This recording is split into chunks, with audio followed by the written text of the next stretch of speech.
방금 소개받은 범범일촌 부동산 건설 부문의 최관수 변호사입니다.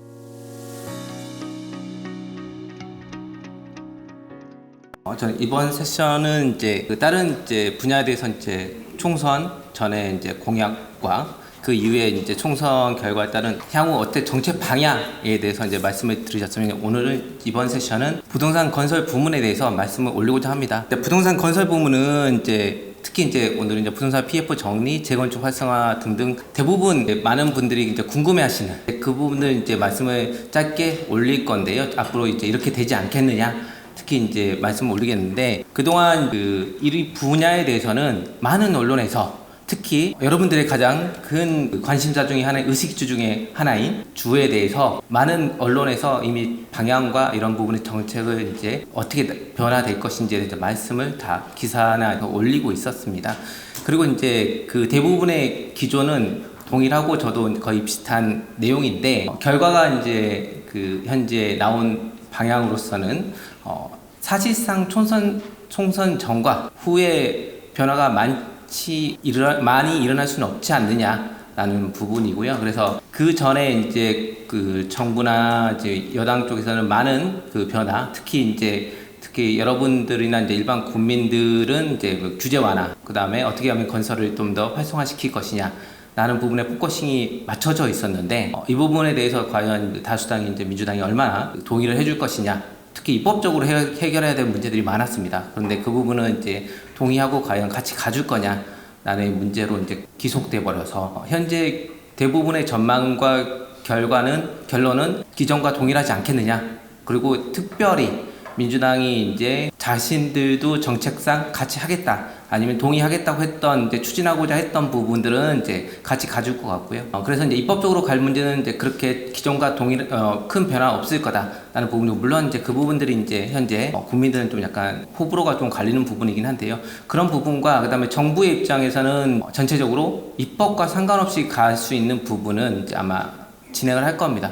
특히 겪으셨겠지만 기존에 정부의 그 행정행위의 그 트렌드를 보시면, 아마 자신들이 할 수 있는 부분은 그냥 법과 상관없이 시행령 이하로, 아니면 행정지도로 할 수 있는 부분은 그대로 강력하게 나가실 것으로 보이고요. 그런 부분이 양측으로 갈려서 어떻게 진행될 것이냐의 문제인데, 부동산 건설 부분은 기존에 저희가 솔직히 총선 전에서 많이 예상하고 기대했던 거와는 달리, 그래서 총선 이후의 결과에 따르면은 별로 많이 예측이 좀 약간 정중동으로 가다 보니 많이 바뀌진 않는다 나가는 게 큰 궁극적인 결론인 것 같습니다. 그래도 그래도 여야가 합의해서 갈 수 있는 부분이 있고, 그다음에 정부가 현재 추진하고 있는 정책이 있기 때문에 이 부분을 간략히 한번 살펴보는 건 아마 큰 도움이 될 것 같습니다. 철도 지하화 및 광역교통망 확대는 거의 기존과 동일하게 계속 이거는 아마 추진되는 걸로 보이고요. 그다음에 주택 공급 및 부동산 규제가 있는데요.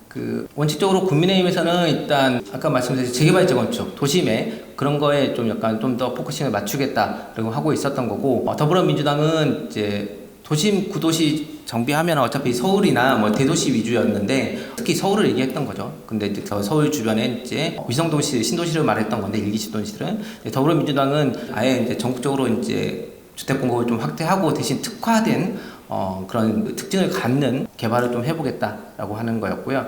그 다음에 이재명 대표의 대선 후보 공약이었던 용적률 5%까지 상향 가능한 4종 주거 지역 신설을 추진하고자 할 것 같은데요. 아마 아직 대선이 3년 남긴 했는데, 이 부분은 만약에 그 1기 신도시, 뒤에서 말씀드린 1기 신도시가 적극적으로 추진되고 한다면, 이 부분은 법령으로 해결할 수 있는 부분이라서 아마 함께 가려고 하지 않을까라고 싶습니다. 그래서 그런 부분이 현재 차이점이 있었습니다. 그 다음에 주택 임대 사업하고 공공 임대 정책이 서로 좀 약간 달랐던 부분인데요. 국민의힘 쪽에서는 임대 사업자, 임대인들의 그 부담을 좀 약간 완화하는 좀 쪽으로 가겠다라는 거였고요. 더불어민주당에서는 공공 임대 쪽으로 좀 강화시켜서 임대 그 물건을 좀 확보하고, 그다음에 지방공사에 지방지자체에 좀 힘을 실어주겠다라는 거였습니다. 그리고 부동산 공시가격 현실화는 아까 말씀드렸다시피 서로 갈리고 있었다라는 점이고요. 그래서 공약을 이렇게 서로 이제 비교가 됩니다. 그럼 향후 어떻게 될 것이냐라는 부분이 있는데 아까 말씀드렸다시피 서로 양측에서 공통되는 공약은 이제 아마 같이 갈 겁니다. 어차피 물론 여당 입장에서 먼저 발의를 하든 야당에서 먼저 새롭게 발의를 하든 어차피 잘 아시다시피 새로 국회가 꾸려지면 기존의 입법 초안들은 다 폐기되고 다시 국회의원들께서 새로운 입법안을 다시 다 올릴 겁니다. 어느 쪽에서 올리든 양측에서 하나씩 자신들이 공약을 했던 거는 올릴 거고 대신 이제 잘 아시는 바와 같이 절차적인 부분에서 여야가 그렇게 하나씩 같은 공통 주제의 법안을 올리면 이제 그 부분을 이제 심사를 해서 수정안을 만들게 되겠죠. 그렇게 수정안을 만들어서 궁극적으로 통과를 시키는 방향으로 가게 될 겁니다. 그래서 그 중에 하나가 재건축 재개발 활성화가 있는데요. 일단 여야는 그 총선 전에 이미 일기 신도시 특별법이라고 해서 노후도시계획 정비 및 지원에 관한 특별법을 이미 통과시켰습니다. 그리고 그다음에 도시정비법 등 관련 법 등을 이미 다 통과시켰거든요. 그랬기 때문에 일기 신도시에 따른 그 정비 사업은 아마 정상적으로 추진되고 아마 추진력을 받을 것 같습니다. 그래서 그렇게 진행이 될 거고 그다음에 향후 이제 필요한 그 규제 완화 및 입법이 논의될 것으로 지금 보이는데요.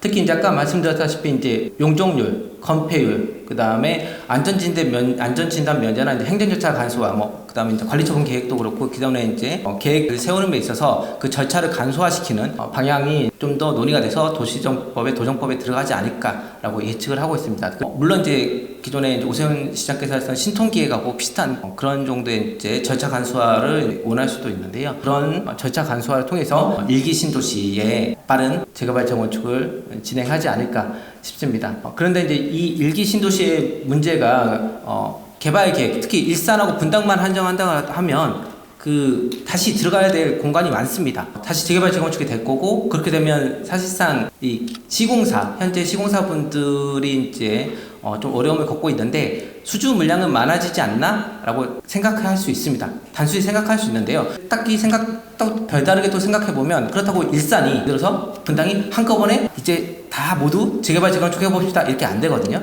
한 구역만 다 들어가야 되고요. 왜냐하면 한꺼번에 하게 되면 그분들이 거주지를 일단 재개발 재건축을 하게 되면 이주를 해주셔야 되기 때문에 이분들이 어디로 갈 것이냐. 만약에 이들을 분당 사시는데 이분들이 다시 서울로 들어오실 거냐. 아니면 조금 더 뒤에 있는 주변에 있는 용인이나 이쪽으로 가실 거냐. 잠깐이라도. 이런 부분이 약간 이제 논의가 되게 될 거고 부동산 시장에 여파를 미치게 됩니다. 특히 이제 잠깐 간다 그러면 전세 가격에 따라서 이제 영향을 미치게 되겠죠. 그래서 부동산 시장이 어떻게 될 것이냐도 좀 약간 중요하기 때문에 아마 한꺼번에 움직이진 않고 이제 순차적으로 이제 장기적 프로세스로 이제 이동하게 될 거고요. 그래서 이제 그 물량들이 한꺼번에 왕창 많이 풀리지는 않을 거라서 순차적으로 풀릴 거라서 그러나 그 전보다는 그래도 시공사분들에게 건설사분들에게 이제 수주 물량의 차원에서는 많은 도움은 될 것입니다.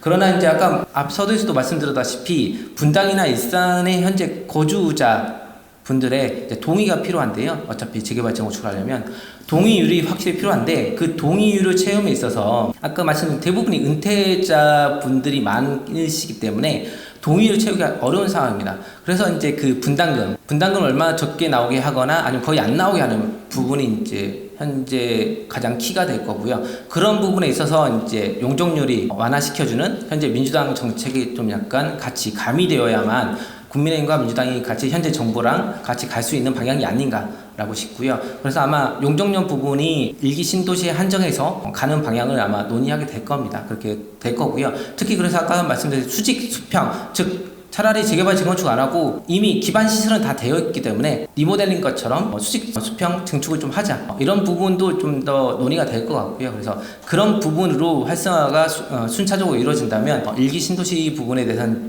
개발에 대한 수요는 계속 창출될 거고 그에 따른 시공사 물량 확보는 좀 더 이루어지지 않겠느냐라고 이제 예측이 되고 있습니다. 그 다음에 가장 큰 그 쟁점이었던 도시철도 지하화 및 광역교통망 구축이 있습니다. 이제 이 부분은 앞에서 또 보셨다시피 여야가 거의 공통적으로 크게 주장했던 부분이기 때문에 그리고 아마 장기 과제로 추진하고 아마 이거는 대선 때까지도 계속 끌고 갈 정책이라고 보이기 때문에 아마 계속 추진할 겁니다. 추진할 거고 어차피 지금 시작해도 솔직히 말해서 2, 3년 안에 착공된다는 보장은 없거든요. 이제 그렇기 때문에 계속 이 정책을 밀고 갈 거고 입법은 계속 만들어낼 거고 구획 그다음에 대상지 먼저 지정부터 들어갈 겁니다. 그래서 구로역이니 뭐 등등 많지 않습니까? 이제 그 대상 지역을 선정한 다음에 지역에 대한 그 재정적인 자금만 확보될 수 있다는 플랜만 쓰면 아마 언젠가 이제 3년 이내에 착공을 하고 싶어 할 텐데요. 일단은 문제는 이제 그 이런 플랜이 계속 이루어지긴 할 텐데 밑에서도 이제 말씀드리는 바와 같이 현재 그 여야는 이 관련해서 철도 지화 및 철도 부지 통합 개발에 관한 특별 법안을 이미 합의 처리했고 관련 하위 법령들을 이제 조금씩 이제 개정 새롭게 입법하려고 하고 있습니다. 그렇게 하는 변경하고 있는 상태인데요. 그래서 탄력성은 이제 추진력은 빨리 받을 거로 보이는데 문제는 여야 어느 누구도 아까 그 여 쪽에서는 이제 그 국민의힘 쪽에서는 밑에 개발에 따른 그 지하하고 지상 개발에 따른 이익으로 지하에 대한 개발 비용 터널 밑에 지하를 파고 그에 따른 이제 그 철도를 밑으로 넣고 거기에 따른 토목 사업에 대한 비용을 조달하겠다. 라는 식의 이제 플랜을 제시하고 있긴 한데요. 그렇다면 위에서 지상을 개발하게 되면 누가 개발할 것이냐? 재정 사업을 할 건 아니거든요. 어차피 이건 민간 사업자에게 입찰처럼 해서 이제 넘기고 그 다음에 그분들이 이제 기부 체납처럼 이제 비용 대고 해서 이제 이거를 개발하게 될 겁니다. 이제 그런 부분들이 이 작은 재원 조달의 부분이 필요한데 아직 양측에서조차 그 이론적인 수상적으로 제시를 하고 있을 뿐이지 구체적으로 논의를 하고 있지는 않습니다. 그래서 요새 다시 이제 논의될 수 있는 게 아마 민간 투자 사업 잘 알고 계시는 바와 같이 민간 투자 사업으로 이제 진행하는 방안을 아마 논의를 하게 될 건데요. 현재 또 좋은 기회는 현재 올해가 이제 올해는 이제 민간 투자 사업 그 40주년입니다. 다음 주에도 세미나가 있고 하반기에도 세미나가 있고 등등 중간에 40주년 기념 세미나가 있는데요. 그쪽에서도 역시 관심을 갖고 있는 게 민간 투자 사업에 관심 갖는 게 교통 분야, 그리고 개발 사업 분야라서 민자 사업 쪽으로 약간 구조화를 잘 짜면 이 부분이 연결을 해서 민간 쪽에서 사업 개발 시행을 하고 그에 따른 이제 수요 창출의 이제 수익으로 그 밑에 사실상 그 민간 투자 사업자들이 철도 지하 지하 개통에 따른 그 토목 사업의 그 비용을 지원하는 부분들을 이제 논의하지 않을까라고 생각되고요. 그래서 아마 민간 투자 사업에 대한 시공사나 현재 저희 금융기관들의 많은 관심을 갖고 그 부분에서 저희에게 이제 새로운 그 투자와 그 다음에 새로운 일거리가 만들어지지 않겠느냐라고 지금 예측을 조심스럽게 해볼 수 있는 부분입니다. 그 다음에 그래서 이제 여야가 공통적으로 지금 진행하겠다 하는 부분들은 큰 카테고리가 저렇게 두 개였고요. 그래서 그 두 개는 진행을 하되 자금 재원의 마련이나 그 다음에 이제 기존 토지주들의 건물 소유자들의 동의 이런 부분은 잘 점검하고 가야 된다라는 거였고 이제 세 번째로 이제 문제가 이제 그 현재 총선 이후에도 현재 총선과 상관없이 현재 정부 금융감독원부터 시작해서 기조가 PF 사업장은 빨리 정리하자라는 거였습니다. 그리고 물론 약간 이제 총선 전에 트렌드는 뭐였냐면 일단 국가가 조금 이제 현재 뭐 흔히 이제 CRH나 그걸 통해서 뭔가 지원하는 모습을 통해서 부실 PF 사업장을 이제 약간씩 좀 부도나거나 되는 걸 좀 지연시키는 입장이었고요.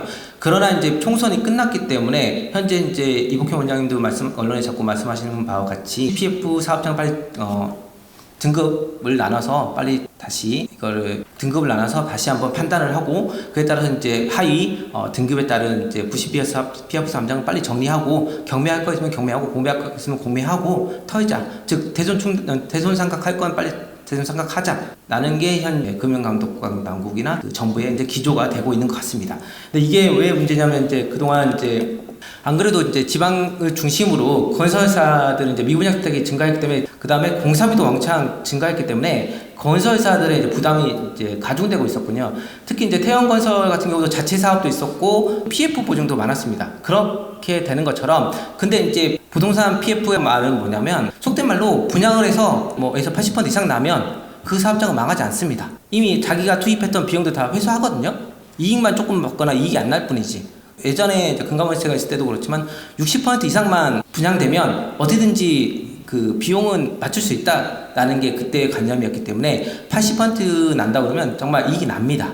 근데 그게 지금 지방이나 이렇게 해서 분양이 안 된 거죠. 주택사업 같은 건 분양이 안 되고 그다음에 솔직히 말해서 그 지식산업센터도 분양이 안 되고 그다음에 물류센터 했더니 안 팔리는 거죠.